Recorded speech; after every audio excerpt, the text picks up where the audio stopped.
in the WooCommerce settings.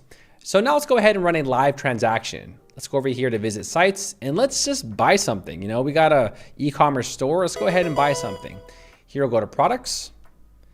And I'm gonna buy this, this black t-shirt. So right here, I'll click on add to cart.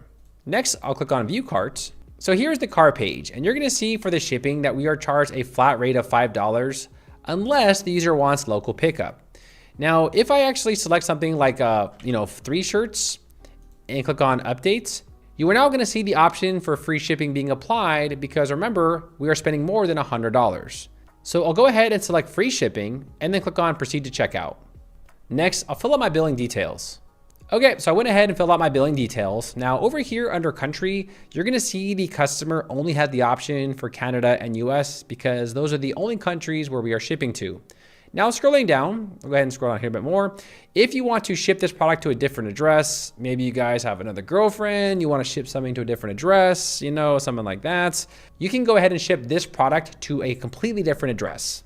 But I don't wanna do that, so I'm gonna go ahead and uncheck that. Here you'll see that free shipping is applied. We have these California communist taxes that are applied to this product. And then here we have debit and credit cards. Now, if you are using Stripe and you are using live transaction, if you are using Stripe and you're using test mode, you're just gonna enter the credit card number 424242, just like this, all the way across, okay? And then for expiration date and security code, you can enter in anything that you want. And go ahead and scroll down. Here, I'll go ahead and just save the card, I guess, right? And here, I'll click on place order. And just like that, we have now made a new order. Congratulations. So now you'll see that we have a new order. We have the total amounts. We have the order details. And then scrolling down, we have the billing address and also the shipping address. So congrats.